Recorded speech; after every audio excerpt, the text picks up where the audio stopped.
She means well, but she really shouldn't keep letting herself in. Another tedious day. At least it's over and at least I'm home. Though, of course, the first thing I noticed when I got home is that someone else is also in my home. And I can hear them. Great. They're clattering around in the kitchen, the room where I obviously keep my valuables. So, that would be inelegant and idiosyncratic housebreakers too. Double great. Maybe they're after my kettle. Should probably call the police. Probably. That'd be the clever thing to do, and I'm a clever boy, right? I always told me so. So, that's what I moved to do, hand moving to my pocket. And I pause when I hear a very familiar voice drifting my way. Where's the whisk? I had the whisk here. Where's it gone? Did you take the whisk? Why would... Oh, here it is. I know that voice. It's the horse again. All at once I relax. And that tracks... well, that would just explain the lack of forced entry. Her of the secret doors and sliding doors and the other door-related bollocks. Her of the forever sneaking in somehow to make a nuisance of herself. Her of the warm, soft, comfortable sides and snuggly wings. Not that I particularly noticed either of those last two. Well, that's a relief, in a strange way. This was at least a form of home invasion I was familiar with. Dumping my bag and chuckling my jacket, I proceed directly to the kitchen, in which I find 2 horses this time. That's a 100% increase in horses, by my maths, which would make me 300% done. My day just keeps getting better. The new one lacks a lot like the other one I'm used to, albeit darker and with twinkly magic hair as opposed to shiny magic hair. These distinctions are important, and she's also noticeably smaller. Do those drawings on their rears mean anything? You know, I don't even care. Leaning on the doorframe, I folded my arms, giving them some time to notice that I was there, judging them silently. They did not, however, because they were too busy whispering to one another. So this gave me some further time to see what a mess they'd managed to make of my kitchen.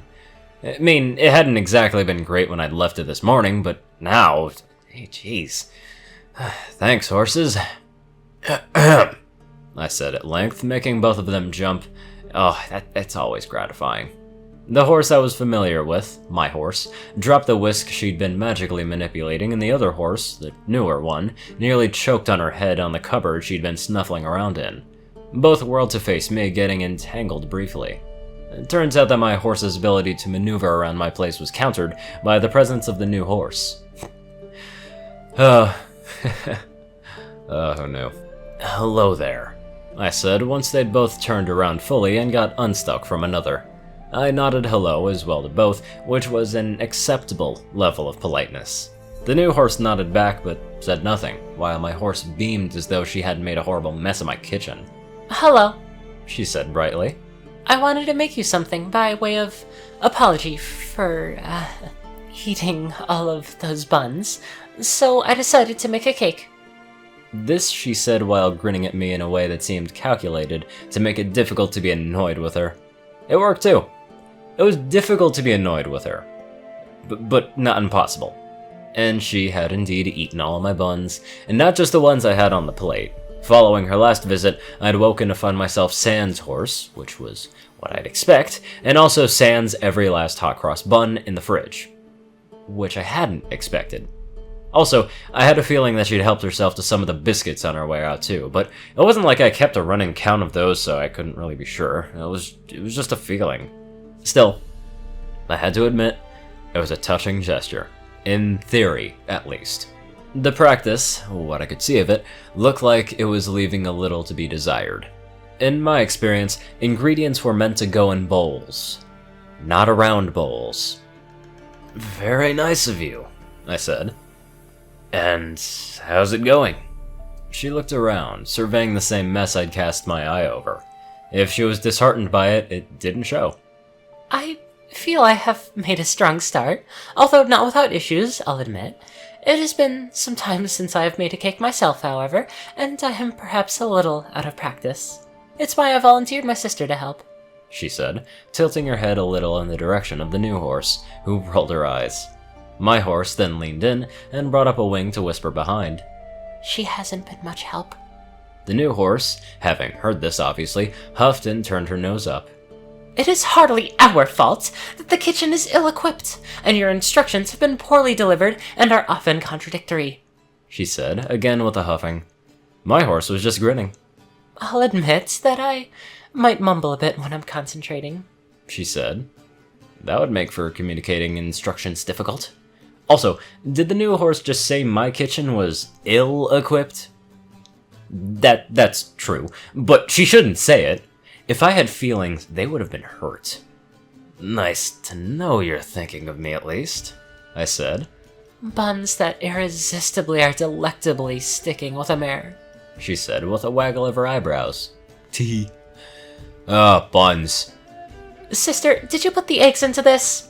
The new horse asked, peering into the biggest available bowl, the one that seemed to have actually had more put into it than around. Likely just because it presented a bigger target. My horse turned to huff. Of course I put the eggs into it. Those eggs? I asked, pointing to some eggs on the side that had not been put into anything. Where? My horse asked, twisting in place and, with an errant swish of magical tail, knocking the eggs onto the floor, where they cracked. Oh, those eggs, my horse said, looking a little crestfallen. Poor horse. I gave her a pat which seemed to mollify her a little bit. I knew, too, what it was like to try and fail. That's why I usually never bothered getting started. She had, though. She'd tried, which made her tops in my book. Made her a good egg. Don't worry about it, I said. Here's a suggestion. You two get out of my kitchen and go sit down. I'll deal with this and I'll get a cake. How's that sound? My horse pouted at me. A pout from a weird magical horse is no joke, but I stood my ground. But the point was I would make you a cake, she protested. True, but still, stood my ground some more. Well, let's just say you owe me two right now.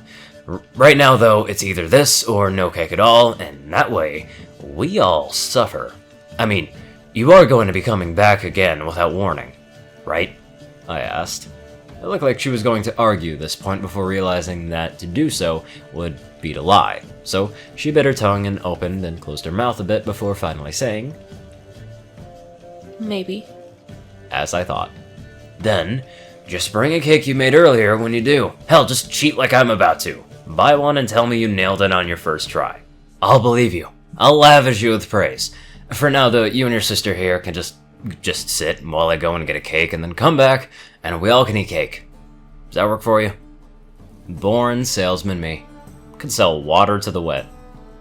I suppose, given the circumstances, that is acceptable, she said, clearly still unhappy with how things had shaken out, only for her resolve to stiffen.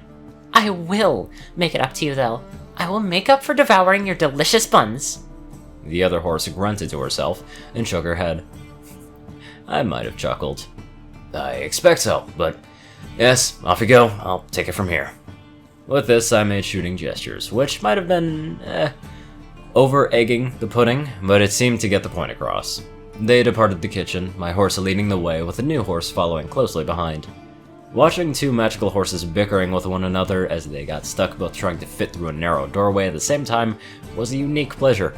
I'll admit, and a mental image I shall treasure for some time. I then turned around again. Whew, my kitchen was going to need a thorough going over.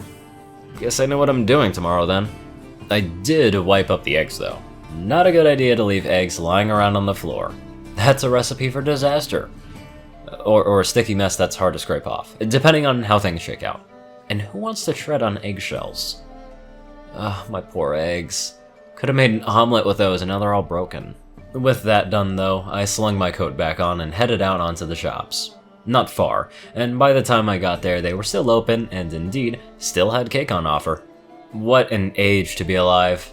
I grabbed one that looked satisfyingly drizzled and festooned, purchased it, and headed on back.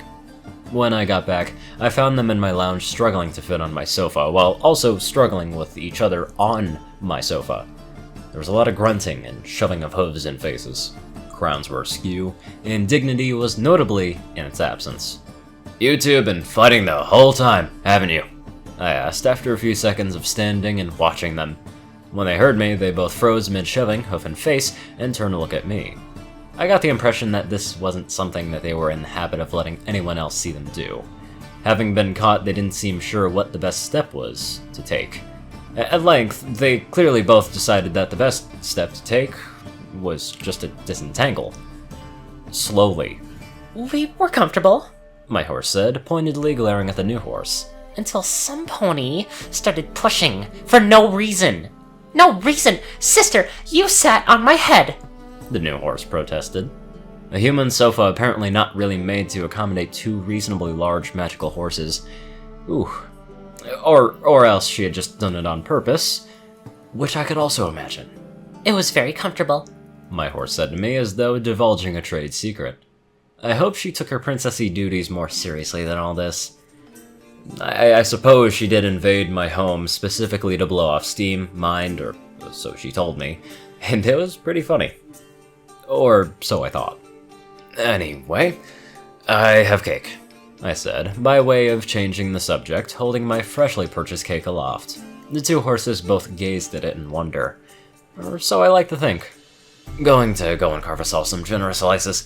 When I get back, ideally, I'd like the seating arrangement sorted out because I'll be wanting to sit down as well.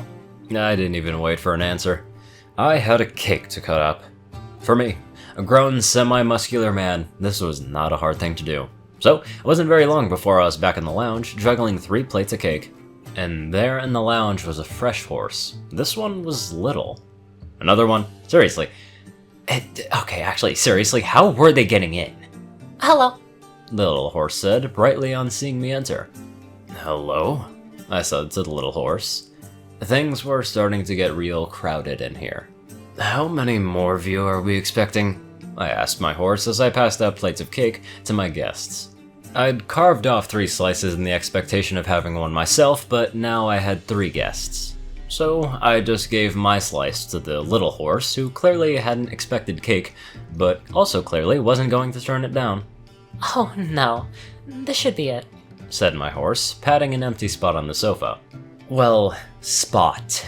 More like half a spot. Her and her sister had squeezed themselves up against the arms, and the slim gap left between them was apparently where my horse thought I could sit. Wonderful. Also, one thing, I did take a second to appreciate just how weird horses look like people sitting on a sofa. It's just not right at all. I mean, I know they're magical and all, but still, it just looks odd. My horse was still patting that empty spot, rather more insistently now, fixing me with a look that was both soft and gentle while also being stern and commanding.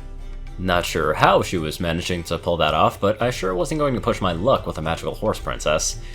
I am but a man, so I sat. Well, mostly. I wasn't so much sitting down as slotting in. Snug would be the word, or perhaps sandwiched. Squashed twixt magical horses. My horse seemed very happy about this and wasted little time wiggling about and snuggling right up into me. The new horse did not, and continued to do her level best to keep as close to the arm of the sofa as possible. I couldn't blame her. A white fluffy wing somehow managed to wend itself around me. I looked at it, and then looked at its owner, who was nibbling on the cake, and not catching my eye. "What's this?" I said, prodding the wing. "It's more comfortable this way," she said quickly. "I think you're just trying to get a rise out of me, like with the hiding of the feathers." "I don't do that. Won't do that. Anymore." Somehow I didn't believe her, and the way she was biting her lip to keep from laughing kinda suggested that she didn't think I believed her either. Not that I would call her out on this. I think she knew that too. Right, how's the cake? I asked instead, and she took another nibble. "Very nice. Thank you," she said. "It's alright." All around me, cake was being eaten. I was not eating cake. Probably could have just got up to get myself some, but there was a wing around me. I was wedged, and frankly, I don't think I even really wanted cake at this point. "I like reading your books," said the little horse. It took me a second or two to connect the dots there. Blame how tired I was. This must have been the friend my horse had mentioned loaning my books to. Without my permission. Well, Anyway, I guess she does exist. Fancy that. So I heard. Help yourself to more if you want. I've read all of them, I said, gesturing vaguely to the bookshelf. This, it seemed, was all the permission the little horse needed as she dashed over with obvious glee and started scanning spines. Well, it looked like she was making to pull down my copy of the Great Big Book of Horrible Things. That is not a light reading. Not for magical horses, at the least. Maybe skip that one, right? For now. Go along a couple. That, silvery gray one? Yeah, information is beautiful. That's the one. The numbers are marginally more cheerful in that one, I said. For as cheerful as numbers can ever be said to be. Apparently grateful for my recommendation, she duly levitated the book in question down and got stuck into it at once, settling down on the floor in front of the sofa to do it. Is this what my evening is gonna be? 3 horses in my lounge? I mean, I guess it could be worse. I yawned forcefully out of nowhere. Oh dear, I said as a result of this, feeling myself starting to crash. My horse tightened that wing of hers around me, pulling me a bit closer. Don't think I didn't notice that, horse. I don't care how warm and soft you are, this is taking liberties. And I'm sure I'm not doing anything about it, but still, I'm noticing it, and that's what I'm doing about it. A long day? She asked. Long week, boring day, just a little worn out, but I'm fine, I said, doing my best to keep my eyes open. Right then, my best wasn't very good. Oh, you poor thing. Come here, come here. There followed a brief but alarming amount of shifting about in not a lot of space, coupled with me being unduly manhandled. The practical upshot of all this, which only lasted a handful of seconds, if that, was me against resting more or less on top of my horse, who was now at a sufficient angle to allow this. Why I put up with this sort of thing, I don't know. I'm not falling asleep on you again, I said, falling asleep on her almost immediately. She's just so warm. Of course you're not, she said, giving my hair a surprisingly gentle ruffle with a hoof. I mean it. If I start falling asleep on your sister, prod me or something, please, I asked the new horse, craning my neck to look back at her, still sitting primly at the other end of the sofa. I am not getting involved, she said, eating cake with weaponized delicacy and being the picture-perfect image of above it all. In foggy-headed desperation, I had to turn to the little horse. She who still had her nose buried in the book, plainly engrossed and delighted. Hey, I said, reaching out to nudge her with a foot. Hey, please, don't let me fall asleep. She gets some weird kick out of it. Before the little horse could reply, my horse put a leg around me and squeezed, squashing anything further I might have said out of me. That's just the tiredness talking. Shh, she said, and I could tell she was smiling. The indulgent kind, the kind of smile you get when you know you're getting away with something you want to do. What is...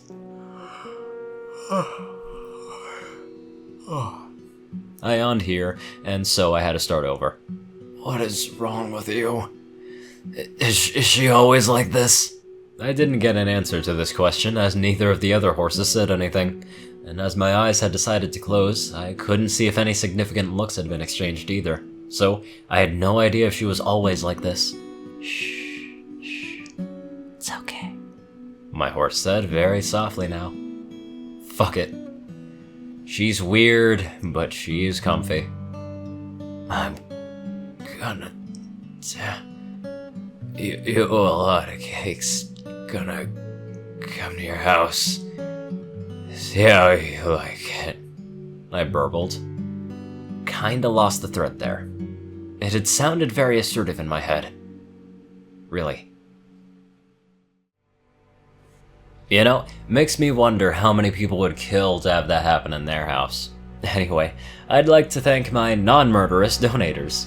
Yoshi Super Saiyan 2, Peter Coulthard, Dresdon, Dospo, RuneScythe 9852, CourierCruz CI, Rainbow Dash 1990, Dwight Cornel, Gagi, Secret Moon, ORIAN Pax KAIJU, Starlight Glimmer, David D. Sanchez, Trey, Pokekiller Zach, Soul Dragon, Dak Britton, Joe Pierce E, and Reno. Thank you all very much for watching this video, and I will see you all in the next one.